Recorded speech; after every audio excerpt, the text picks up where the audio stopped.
നമസ്കാരം, ഞാൻ Arya, consultant psychologist, ഉണ മൈൻഡ് ആൻഡ് ബിഹേവിയർ സെന്റർ. ഒരു വ്യക്തി ഇന്ന് എങ്ങനെ ചിന്തിക്കുന്നു, എങ്ങനെ പ്രവർത്തിക്കുന്നു, എങ്ങനെ ഒരാളുമായിട്ട് ഇന്ററാക്ട് ചെയ്യുന്നു, അതിലേക്ക് പിന്നിൽ ഈ ഒരു കഴിഞ്ഞു പോയ അനുഭവങ്ങളിലെ ഒരു വലിയ പങ്ക് തന്നെ ഉണ്ട്. ചിലർക്ക് ഒരാളോട് സംസാരിക്കാൻ അല്ലെങ്കിൽ ഒരാളെ വിശ്വസിക്കാൻ ഭയങ്കര ബുദ്ധിമുട്ടാണ്. ചിലർ പെട്ടെന്ന് വിഷമിക്കുന്നു, ചിലർ പെട്ടെന്ന് എക്സ്പ്രസ് ചെയ്യുന്നു ദേഷ്യം. ഇങ്ങനെയുള്ള ഈ ഒരു പെരുമാറ്റങ്ങളൊക്കെ കഴിഞ്ഞുപോയ ഇൻസിഡന്റിനെ ബേസ് ചെയ്തിട്ടാണ് കൂടുതൽ പേർക്കും കാണപ്പെടുന്നത്.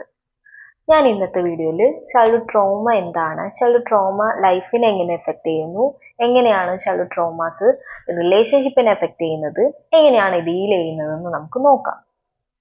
ആദ്യം തന്നെ ചൈൽഡ്ഹുഡ് ട്രോമ എന്താണെന്ന് നോക്കാം. ചൈൽഡ്ഹുഡ് ട്രോമ എന്ന് പറയുന്നത് നമ്മൾ കുട്ടിക്കാലത്ത് അനുഭവപ്പെട്ട ഈ ഒരു മനസ്സിൽ ആഴത്തിലും ടച്ച് ചെയ്ത അല്ലെങ്കിൽ പെയിൻഫുൾ ആയിട്ടുള്ള ഒട്ടും ഒരു സേഫ് അല്ല എന്ന് തോന്നിപ്പിക്കുന്ന എക്സ്പീരിയൻസ് തരുന്ന സിറ്റുവേഷനെയാണ് നമ്മൾ ട്രോമാസ് എന്ന് പറയുന്നത്. അത് എക്സാമ്പിൾ പറയുകയാണെങ്കിൽ പാരൻസ് തമ്മിലുള്ള കോൺഫ്ലിക്റ്റ്, ഇമോഷണൽ നെഗ്ലക്റ്റ്, പാരൻസിൽ അവർ ഒരു കമ്പാരിസൺ അല്ലെങ്കിൽ ഒരു ക്രിട്ടിസൈസും, ഒരു വീണ്ടും വീണ്ടും അല്ലെങ്കിൽ റിപ്പീറ്റേറ്റീവ് ആയിട്ടുള്ള ക്രിട്ടിസൈസും ഒരു കമ്പാരിസൺ ഒക്കെ, പിന്നെ അതുപോലെ തന്നെ പാരൻസിൻ്റെ ലോസ്, പിന്നെ അതുപോലെ തന്നെ ഈ ഒരു ഭയങ്കര ഒരു ഭയപ്പെടുത്തുന്ന ഒരു സറൗണ്ടിങ്സ് ഒക്കെ ചൈൽഡ്ഹുഡ് ട്രോമാസിൽ ഉൾപ്പെടുത്തും. അതായത് ചൈൽഡ്ഹുഡിൽ ഇങ്ങനെ എന്തെങ്കിലും കാര്യങ്ങൾ ഫേസ് ചെയ്തിട്ടുണ്ടെങ്കിൽ അതും ഒരു ട്രോമയാണ്.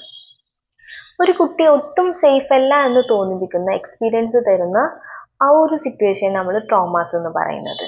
ആ ഒരു ട്രോമ ഇങ്ങനെ വലുതാവുന്നതനുസരിച്ച് അത് കൂടി ഈ ഒരു അഡൽട്ടിൻ്റെ റിലേഷൻഷിപ്പ് അല്ലെങ്കിൽ അഡൽട്ടിൻ്റെ ലൈഫിലെയും എഫക്റ്റ് ചെയ്യുന്നുണ്ട്.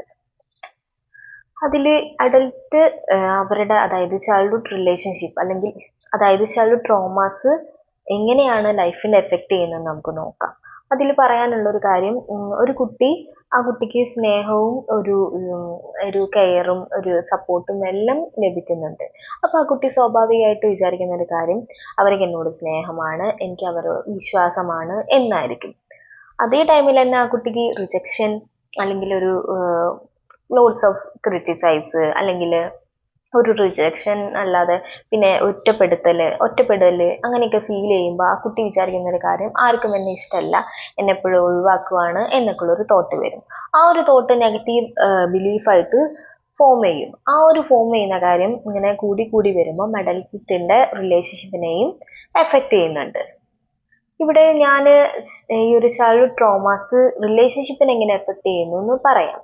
അതായത് ചൈൽഡ്ഹുഡ് ട്രോമാസ് റിലേഷൻഷിപ്പിനെ ട്രസ്റ്റ് ഇഷ്യൂസ്, അതായത് ട്രസ്റ്റ് ഇഷ്യൂ എന്ന് പറയുന്നത് അവർക്ക് മുൻപ് ട്രസ്റ്റ് നഷ്ടപ്പെട്ടിട്ടുണ്ടാകും. ആ ഒരു ട്രസ്റ്റ് നഷ്ടപ്പെട്ടുകൊണ്ട് തന്നെ ഇപ്പോഴുള്ള ലൈഫിൽ അവരത് ഫേസ് ചെയ്യുന്നുണ്ട്. അതായത് ഇപ്പോൾ ഒരാളോട് സംസാരിക്കുമ്പോൾ ഒരു പേടി ഉണ്ടാകും, പേടി അനുഭവപ്പെടും. ഞാനിപ്പോൾ പറയുന്ന കാര്യങ്ങൾ അവരത് ഷെയർ ചെയ്യൂ, അല്ലെങ്കിൽ ഞാനിപ്പോൾ പറഞ്ഞത് ശരിയാവൂ എന്നുള്ളൊരു കാര്യം. പിന്നെ അതുപോലെ തന്നെ ഒപ്പണപ്പാവാൻ ഭയങ്കര ബുദ്ധിമുട്ടായിരിക്കും. ഒരാളെ കണ്ടു കഴിഞ്ഞാൽ ഇങ്ങനെയാണ് തുറന്ന് സംസാരിക്കാൻ ഭയങ്കര ഒരു ബുദ്ധിമുട്ട് ഫീൽ ചെയ്യുന്നുണ്ട്. പിന്നെ അടുത്തത് പറയുകയാണെങ്കിൽ ലോ സെൽഫ് എസ്റ്റീം. ഞാനിപ്പോൾ മുമ്പ് പറഞ്ഞു, ഈ ഒരു പിന്നെ തുടർച്ചയായിട്ടുള്ള ക്രിട്ടിസൈസും തുടർച്ചയായിട്ടുള്ള റിജക്ഷനും ആ കുട്ടിയുടെ ലൈഫിൽ ഇങ്ങനെ ഉണ്ടാകുമ്പോൾ അവർക്ക് തന്നെ നമ്മളോട് തന്നെ ഒരു നെഗറ്റീവായിട്ടുള്ളൊരു മതിപ്പ് തോന്നുന്നില്ല. അത് തന്നെ നെഗറ്റീവായിട്ട് ലോ സെൽഫ് എസ്റ്റീം, ഞാൻ പോരാ എന്നുള്ളൊരു ഫീല് വരും. അതുകൊണ്ട് തന്നെ ഇപ്പോഴാണെങ്കിൽ അവർ കോംപ്ലിമെന്റ്സ് ഒന്നും അക്സെപ്റ്റ് ചെയ്യാൻ ഭയങ്കര ബുദ്ധിമുട്ടാണ്. ഇതൊക്കെ ഇങ്ങനെ പണ്ട് ചൈൽഡ്ഹുഡിൽ അനുഭവപ്പെട്ടുകൊണ്ട് തന്നെ. വേറൊരു കാര്യം പറയുകയാണെങ്കിൽ അവിടെ ഈ ഒരു ഇമോഷണൽ റെഗുലേഷൻ എന്ന് പറയുകയാണെങ്കിൽ അവരെ ഈ ഒരു ചൈൽഡ്ഹുഡ് ട്രോമാസ് ഉള്ളവർക്ക്, അതായത് ചൈൽഡ്ഹുഡ് ട്രോമാസ് ഫേസ് ചെയ്തവർക്ക് ഇമോഷൻ സിസ്റ്റം സെൻസിറ്റീവ് ആയിരിക്കും. അതുകൊണ്ട് തന്നെ ചെറിയൊരു കാര്യം പോലും നന്നായിട്ട് ഇട്ടാവും, വിഷമം വരികയും ചെറിയ കാര്യത്തിന് അവർ പെട്ടെന്ന് എക്സ്ട്രീം ലെവലിൽ ദേഷ്യം കാണിക്കുകയും അതുപോലെ തന്നെ പെട്ടെന്ന് ഇമോഷൻസ് ഒക്കെ ഒതുക്കി വെക്കുകയും അവോയ്ഡിങ്, അതായത് എല്ലാത്തിനും ഒന്ന് മാറി നിൽക്കുന്ന ഒരു നേച്ചർ അനുഭവപ്പെടുന്നുണ്ട്. പിന്നെ അടുത്തത് ഫിയർ ഓഫ് അപ്പാർട്ട്മെന്റ് ആണ്. അപ്പാർട്ട്മെന്റ് എന്ന് പറയുകയാണെങ്കിൽ മുമ്പ് അവർക്ക് ഒരു നല്ല രീതിയിലുള്ള സ്നേഹവും ഒരു പരിചരണവും ഒരു കെയറിങ് ഒരു സപ്പോർട്ടും ഒന്നും കിട്ടിയിട്ടുണ്ടാവില്ല. അപ്പം ഇപ്പോഴുള്ള കറണ്ട് ലൈഫിൽ അവർക്ക് അതൊക്കെ കിട്ടി കഴിയുമ്പം അവരാകെ ഒരു ആലോചിക്കുന്ന ഒരു കാര്യം, ഇതൊക്കെ നഷ്ടപ്പെടുമോ, ഇതൊക്കെ എന്നെ വിട്ട് പോവോ എന്നുള്ളൊരു പേടി ഫീല് വരും. ആ ഒരു ഫീല് വന്നതിന് ശേഷം അവരവരുടെ ഡിപ്പെൻഡിങ് ആയി പോവുകയാണ് ചെയ്യുന്നത്. അതുപോലെ തന്നെ റീഅഷ്യൂറൻസ് ആയിട്ട് വീണ്ടും വീണ്ടും വിളിക്കുക, അങ്ങനെയൊക്കെയുള്ള ഒരു കാര്യങ്ങൾ. പിന്നെ അടുത്തത് പറയാൻ പോകുന്നത് ഈ ഒരു പീപ്പിൾ പ്ലീസിങ് അല്ലെങ്കിൽ ബൗണ്ടറി സെറ്റിംഗ്. അതായത് പ്ലീസിങ് എന്ന് പറയുന്നത് അവർ മുമ്പത്തെ ലൈഫിൽ അവർ ഒട്ടും ഹാപ്പി ആയിരിക്കില്ല. ഇങ്ങനെയുള്ള സറൗണ്ടിങ്ങിൽ ഇങ്ങനെയുള്ള ട്രോമാസ് ഉണ്ടായതുകൊണ്ട് തന്നെ ഒട്ടും ഹാപ്പി അല്ല. പക്ഷെ ഇപ്പോൾ ഉള്ള ലൈഫിൽ അവർ ഹാപ്പി ആയിരിക്കും. അതോടുകൂടി അവർ മറ്റുള്ള ആൾക്കാർ ഓരോ കാര്യങ്ങൾ ചെയ്യുമെന്നുള്ള ആവശ്യപ്പെടുമ്പോൾ അവരെല്ലാം ഓക്കെ പറയും. നോ പറയാൻ ഭയങ്കര ബുദ്ധിമുട്ടായിരിക്കും. എല്ലാം അവർ സമ്മതിച്ചു കൊടുക്കും.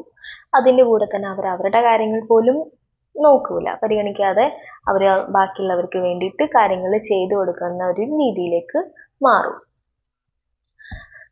ഇവിടെ ഞാൻ റിലേഷൻഷിപ്പിനെ എങ്ങനെ അഫക്റ്റ് ചെയ്യുന്നതെന്ന് പറഞ്ഞു. അതുപോലെ തന്നെ അതിൻ്റെ എക്സാമ്പിൾസ് എന്തൊക്കെയാണെന്ന് നമുക്ക് നോക്കാം. എന്തൊക്കെ എക്സാമ്പിൾസിലാണ് റിലേഷൻഷിപ്പ് എങ്ങനെയൊക്കെയാണ് അഫക്റ്റ് ചെയ്യുന്നതെന്ന് നമുക്ക് നോക്കാം. അത് ഫാമിലി ഇഷ്യൂസ്. അതായത് ഫാമിലി ഇഷ്യൂസ് എന്ന് പറയുന്നത് ഫാമിലിയിൽ ഇപ്പം ഞാൻ പറഞ്ഞു, പണ്ട് ഇങ്ങനെയുള്ള ട്രോമാസ് ഒക്കെ വരുമ്പം അവരവരുടെ ഫാമിലി ലൈഫും ഒട്ടും ഓക്കെ ആയിരിക്കില്ല. ചൈൽഡ്ഹുഡ് അത്ര ഓക്കെ അല്ല. അതുകൊണ്ട് ഈ കുട്ടികൾ പൊതുവേ അവരുടെ ഫീലിങ്സ്, അവരുടെ ഇമോഷൻസ് ഒക്കെ എക്സ്പ്രസ് ചെയ്യാൻ ഭയങ്കര ബുദ്ധിമുട്ടാണ്. എനിക്ക് തോന്നുന്നു ഇപ്പോഴുള്ള കുട്ടികൾ കുറച്ചും കൂടി സംസാരിക്കുന്നുണ്ട്, എക്സ്പ്രസ് ചെയ്യുന്നുണ്ട്.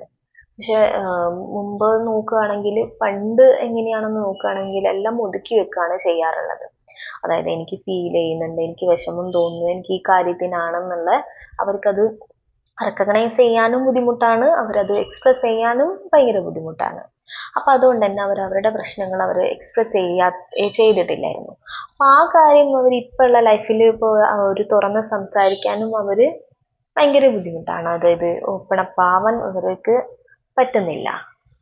പിന്നെ ഫ്രണ്ട്ഷിപ്പിനെയും ബാധിക്കുന്നുണ്ട്. ഫ്രണ്ട്ഷിപ്പിനെ ബാധിക്കാന്ന് പറഞ്ഞാൽ ഞാൻ നേരത്തെ പറഞ്ഞു, ട്രസ്റ്റ് ഇഷ്യൂസ് അവർ കാണിക്കുന്നുണ്ട്. ആ ട്രസ്റ്റ് ഇഷ്യൂ എന്ന് പറയുന്നത് ഫ്രണ്ട്ഷിപ്പ്, അതായത് ഇപ്പോൾ ഫ്രണ്ട്സിനെ ഒരാളെ കാണുന്നു, ഒരാളെ പരിചയപ്പെടുന്നു, ആ ആളായിട്ട് കമ്പനി ആവുന്നു, ഫ്രണ്ട്സ് ആവുന്നു. ആ ഫ്രണ്ട്സ് ആവാന്ന് പറയുമ്പോൾ അവരവിടെ ഓപ്പൺ അപ്പ് ആവുകയാണല്ലോ. നമ്മൾ തുറന്ന് സംസാരിക്കുമ്പോഴാണല്ലോ ഫ്രണ്ട്സ് ആവുന്നത്. അപ്പം അവിടെ അവർക്ക് തുറന്ന് സംസാരിക്കാൻ അവർക്ക് പറ്റുന്നില്ല. കാരണം അവർ ഞാൻ പറയുന്ന കാര്യങ്ങളൊക്കെ വേറെ ആരോടെങ്കിലും പറയുമോ, അല്ലെങ്കിൽ ഞാൻ പറയുന്നത് അവർ നല്ല ആ ഒരു രീതിയിൽ എടുക്കുമോ എന്നൊക്കെ ഉള്ള ഒരു കൺഫ്യൂഷനും ഒരു പേടിയൊക്കെ ഫീൽ ചെയ്യും. അതുകൊണ്ട് തന്നെ അവിടെ ഫ്രണ്ട്ഷിപ്പ് ഉണ്ടാവില്ല എന്നല്ല, ഫ്രണ്ട്സ് ഉണ്ടാകും. അതിന് ഫ്രണ്ട്ഷിപ്പ് മേക്ക് ചെയ്യാനും ഒക്കെ കുറച്ച് ടൈം എടുക്കും. പിന്നെ അടുത്ത് റിലേഷൻഷിപ്പിൽ എഫക്റ്റ് ചെയ്യുന്നു. റിലേഷൻഷിപ്പിനെ അവരെ നല്ല രീതിയിൽ ഞാൻ നേരത്തെ പറഞ്ഞ പോലെ നഷ്ടപ്പെട്ടു പോകുമെന്നുള്ളൊരു പേടിയാണ് അവർക്ക് ഏറ്റവും കൂടുതൽ ഉണ്ടാകുന്നത്. അതായത് അവർ പാർട്ട്ണർ നല്ല രീതിയിൽ കെയർ ചെയ്യുന്നുണ്ട്, സ്നേഹിക്കുന്നുണ്ട്, സപ്പോർട്ട് കൊടുക്കുന്നുണ്ട്. അപ്പം എല്ലാം ഒരുമിച്ച് കിട്ടുമ്പോൾ അവർക്കൊരു പേടി വരും. ഇതെല്ലാം പെട്ടെന്ന് നഷ്ടപ്പെട്ടു പോവുമോ, എന്നെ ഒഴിവാക്കുകയാണോ, എന്നെ ഒഴിവാക്കും എന്നുള്ളൊരു ഡൗട്ട് ഫീൽ ചെയ്യും. ആ ഒരു ഡൗട്ട് വന്നു കഴിഞ്ഞാൽ പിന്നെ റീഅഷ്യൂറൻസ് ആയി എപ്പോഴും വിളിച്ചുകൊണ്ടിരിക്കണം. പിന്നെ കൂടുതലും അവർക്ക് ഇമോഷണൽ സപ്പോർട്ട് വേണം. അവർ ഏറ്റവും കൂടുതൽ ആഗ്രഹിക്കുന്നത് പാർട്ട്ണറുടെ സൈഡിൽ നിന്ന് ഇമോഷണൽ സപ്പോർട്ടായിരിക്കും. അടുത്തത് പറയുന്നത് വർക്കിലും ഇതേപോലത്തെ പ്രശ്നങ്ങൾ വരും. അതായത് വർക്കിൽ ഒരു ക്രിട്ടിസൈസ്, ഇങ്ങനെ റിപ്പീറ്റേറ്റീവ് ആയിട്ടുള്ള ക്രിട്ടിസൈസ് വരുമ്പോൾ അവർക്ക് ആകെ അത് മൈൻഡ് ഡിസ്റ്റർബ്ഡ് ആവും.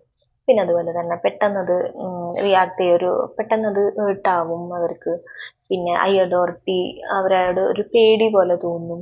പിന്നെ അതുപോലെ പെർഫെക്റ്റനിസം ആയിരിക്കും. ചെയ്യുന്ന പണികളൊക്കെ പെട്ടെന്ന് തന്നെ തീർക്കാൻ നോക്കും. എല്ലാം പെർഫെക്റ്റ് ആയിട്ട് ചെയ്യണം എന്നുള്ളൊരു മൈൻഡ് അവർക്ക് വരും. ഇവിടെ ഈ കാര്യങ്ങൾ എന്തൊക്കെ എക്സാമ്പിൾസ് ഒക്കെ നമ്മൾ ഡിസ്കസ് ചെയ്തു. ഇനി അടുത്തത് പറയാൻ പോകുന്നത് അതെങ്ങനെ ഹീൽ ചെയ്യാമെന്നാണ്. ഇതൊരു കണ്ടിന്യൂ ആയിട്ട് പോയിക്കൊണ്ടിരിക്കുന്ന പ്രോസസ്സ് അല്ലെങ്കിൽ പോകുന്ന ഒരു കാര്യമല്ല. നമുക്കതിനെ മാറ്റിയെടുക്കാൻ പറ്റും. ഹീലിംഗ് നമുക്കത് സാധ്യമാണ്. പക്ഷെ അത് എങ്ങനെയാണെന്ന് നമുക്ക് നോക്കാം.